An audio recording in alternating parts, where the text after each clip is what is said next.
markets are crashing around the world for the second day in a row.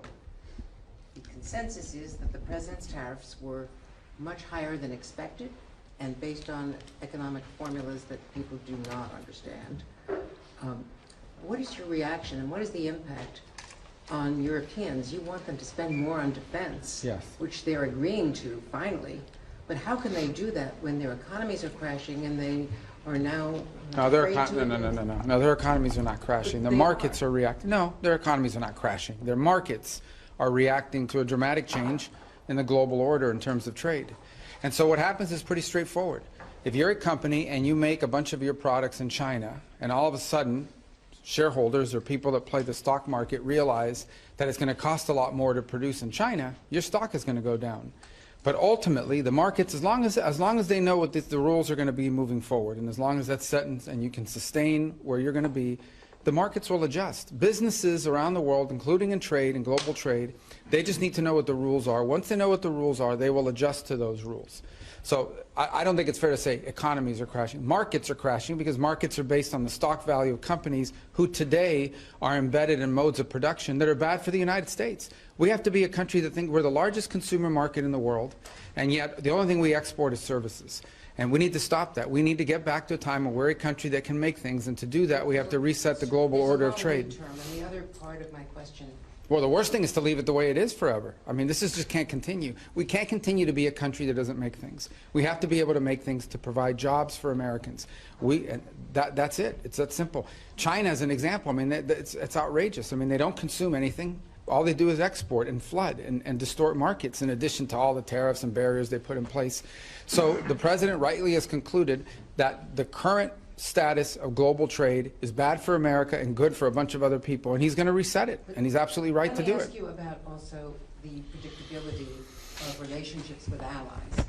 The Prime Minister of Greenland, the Prime Minister of Denmark, which at this point owns Greenland, so Denmark, a NATO ally, is saying that it's unacceptable that one country cannot annex another country. Well, no one's annexed anything. It's going to be up to Greenlanders. The Vice President made that clear. He's going to respect the self-determination of Greenlanders.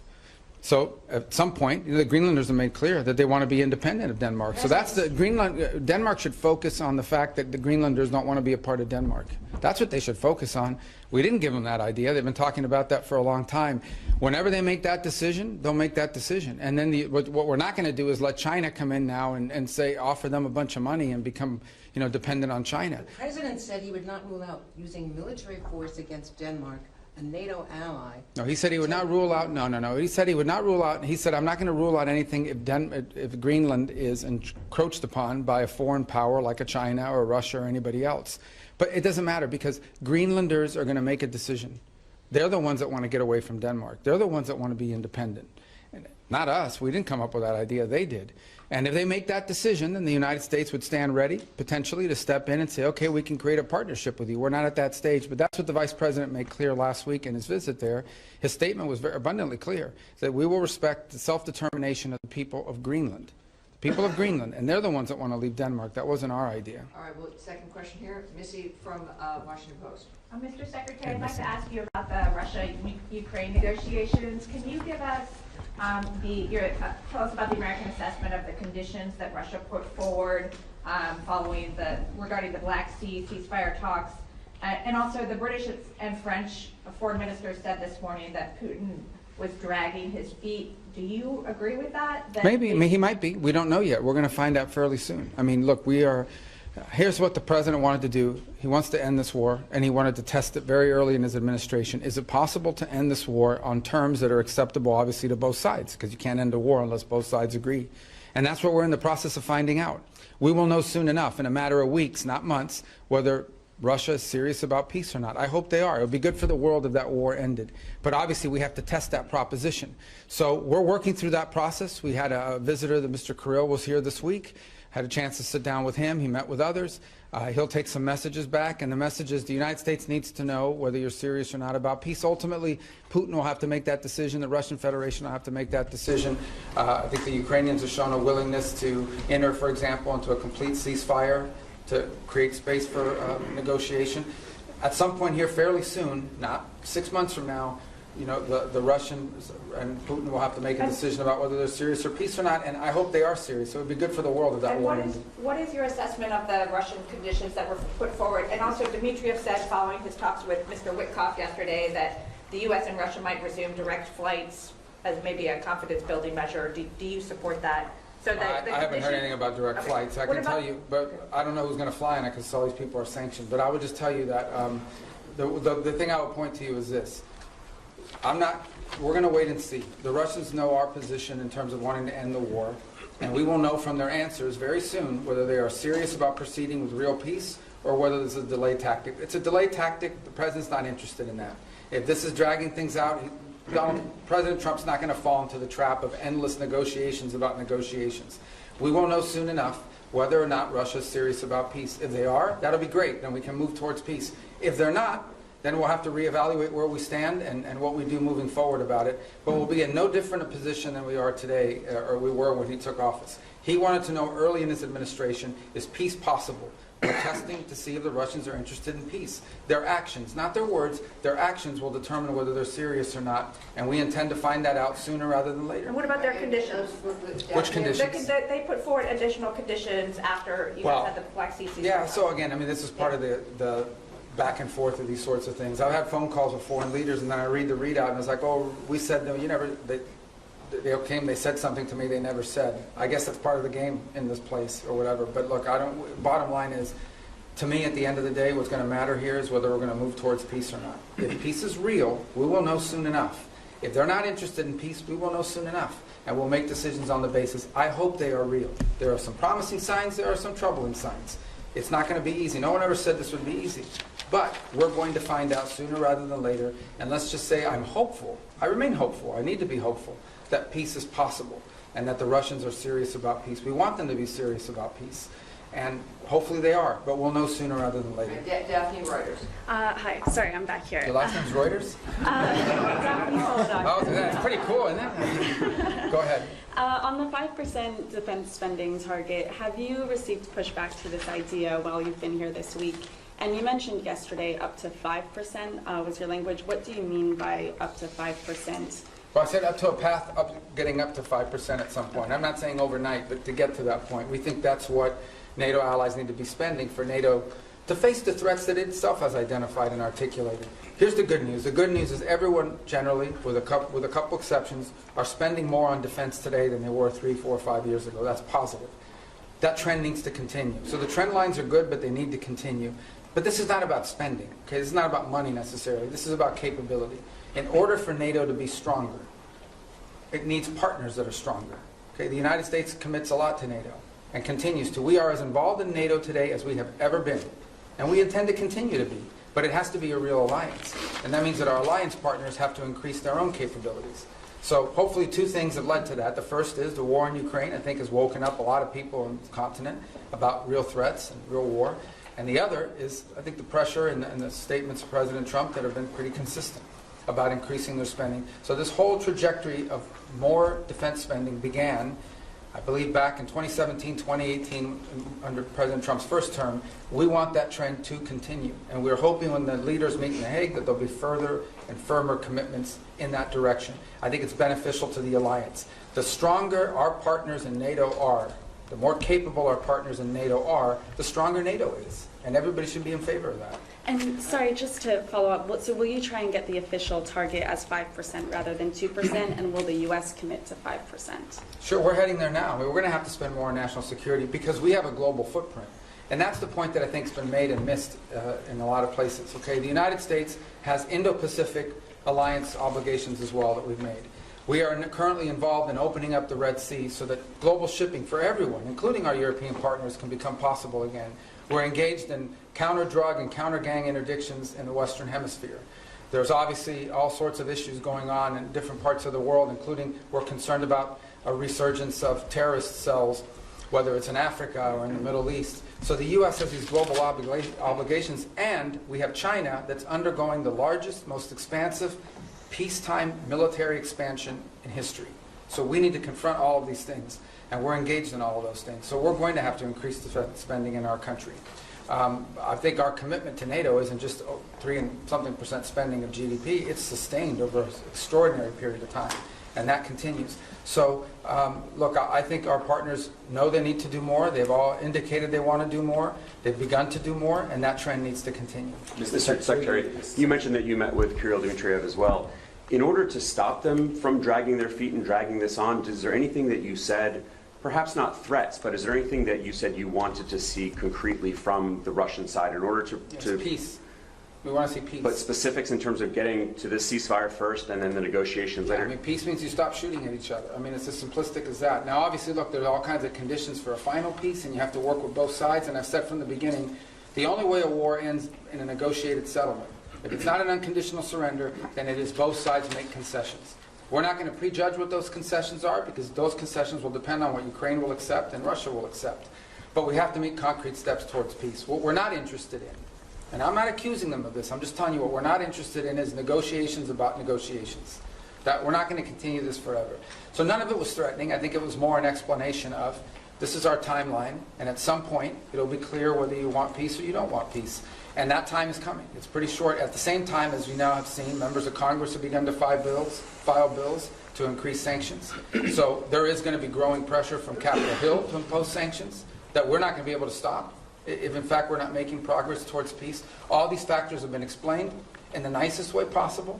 Hopefully he'll take that message back to Moscow, and it'll make clear that we need to begin to see real progress, or we'll have to conclude that they're not interested in peace. But let's hope they are, because I think it would be better for everyone. Are more talks planned? Well, we need to hear an answer to this. I mean, we're going to have talks as long as talks are about something. It can't be talks about talks. At the end, I think initially it was important to talk because we hadn't talked to them in a long time, but now we've reached the stage where we need to make progress. And if we're not making progress towards peace, then we have a set of factors that we have to take into account. But hopefully we are going to make progress towards peace. I remain optimistic that we can. It'll be hard, it'll be difficult, but I'm optimistic that it can. Mr. Secretary, the Myanmar earthquake, I mean, normally in these kind of events you would have up to 200 Americans with sniffer dogs, special equipment, experts in their field, saving lives on the ground. This has not happened because of the dismantling of US... Well, that and the fact that it's run by a military junta that doesn't like us. So it's hard for us to move around in that country. Related lies say these events are always not political. They went into Syria, for example, in the Turkey-Syria earthquake.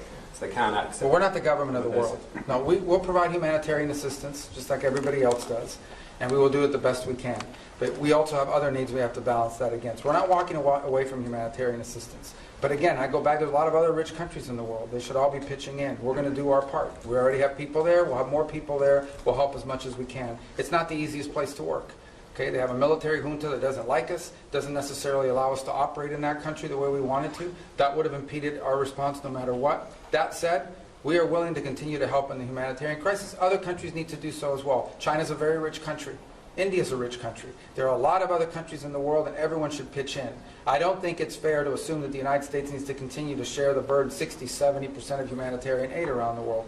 We will be in the business of humanitarian aid, but we have other priorities as well that are national interest priorities of the United States, and we're going to align all those to be properly balanced. Isn't it soft power? I mean, all of the experts in this have said the reason is not because of the politics of Myanmar, but it's because of the dismantling of USA. You simply couldn't deploy. Yeah, I don't listen to these so-called experts. There's not real experts. These are so-called experts. These are people that are part of that NGO industrial complex. No, these are people that make millions and hundreds of millions of dollars in these NGOs all over the world that stand up and they get flooded with U.S. taxpayer money, and then we have to spend $100 million to get $10 million to people. We're not doing that anymore.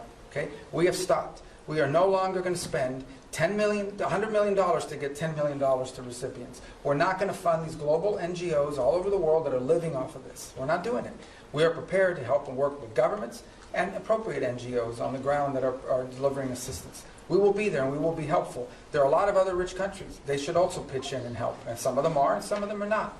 But we are going to do our part. We're going to continue to do our part. But it's going to be balanced with all of the other interests we have as a country. We are not a nation. We are the richest country in the world, but our resources are not unlimited.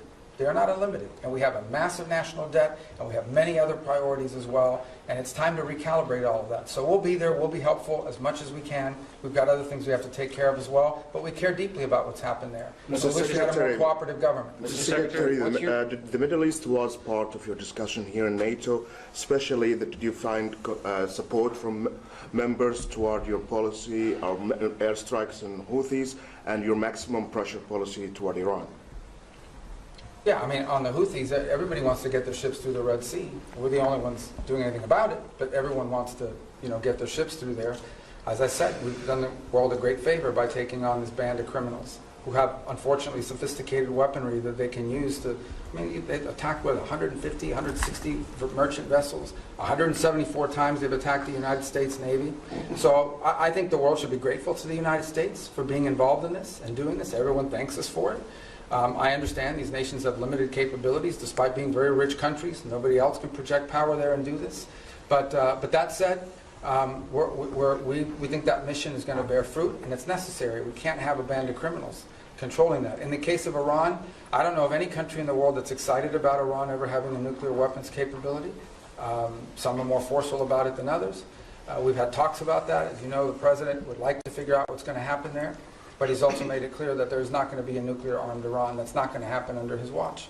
Mr. Secretary, what's your message to foreign citizens who may be afraid to come to the United States because they're concerned about potentially being detained over some minor administrative error, because they might have something on their phone, like criticism of the president or of the Israel-Gaza conflict, and they don't want to come into the United States now? No, first of all, those people that have their phones looked at and so forth, and I'll refer you to CBP to go through their processes. But generally, it's people that have been flagged coming in for a reason. I would say that if you're not coming to the United States to join a Hamas protest or to come here and tell us about how right Hamas is, or to tell us about, stir up conflict on our campuses and create riots in our street and vandalize our universities, then you have nothing to worry about. But thousands and thousands of people come into the U.S. every single day to conduct business, to travel, to do all sorts, to visit relatives. It happens every day. It's very commonplace, and nobody has a problem. I mean, if you're coming here to create problems, you're probably going to have a problem, and I think that's a good thing. If you're coming here to create problems, not here, in the United States, you're probably going to have a problem. Yeah, but we're not going to continue to be stupid enough to let people into our country who are coming here to tear things up. Not going to happen. Mr. Secretary, have the Russians done anything concrete to make you encouraged that they are truly interested in peace? And when you talk about timeline, I know you're not going to give a specific timeline, but are you talking weeks? Are you talking months? I think we're talking weeks, probably. Yeah. I mean, there's a lot that has to happen here in the next few weeks in order for this to be real. In terms of concrete, they've agreed to certain things. I mean, I think their things are not striking now that they were before. Obviously, both sides claim that the ceasefire is being violated, as typical of ceasefires like this. But that said, not concrete in terms of are we closer to peace? We're closer to peace simply because we're talking to both sides, but we're not closer to peace because we have a deal on our hands to end this conflict. But we're going to know soon enough. That's my point I make everybody. People come, oh, well, Putin, you can't trust him. It's not about trusting Putin. Not about trusting anybody. This is about actions. If you're interested in peace, you stop fighting. And you lay out the conditions by which you're willing to end a war. And they have to be reasonable conditions, right? Not crazy stuff. If you're interested in peace, that's what you do. If you're not interested in peace, then you sort of drag it out and you come up with excuses and you pull, and we know that, and we're not going to get pulled into that. But let's hope it doesn't come to that. Let's hope it, let's be optimistic that that's not the direction we're going. We're prepared if it is, but let's hope that we're not heading in the direction of this is just a delay tactic. All right, one more, then we wrap up. Don't you guys want to go home, the ones that came? Your allies here and also Ukraine, they believe that Russia is actually preparing to launch another campaign, a military campaign, as soon as the winter season ends. Do you have any reason to doubt that? That they're going to do what, I'm sorry? The Russian side, they are preparing to start another military campaign. Well, then we'll know they're not interested in peace. And at this very moment, they're targeting energy sites. Can I get a reaction to that? Targeting what, I'm sorry? Energy sites in Ukraine.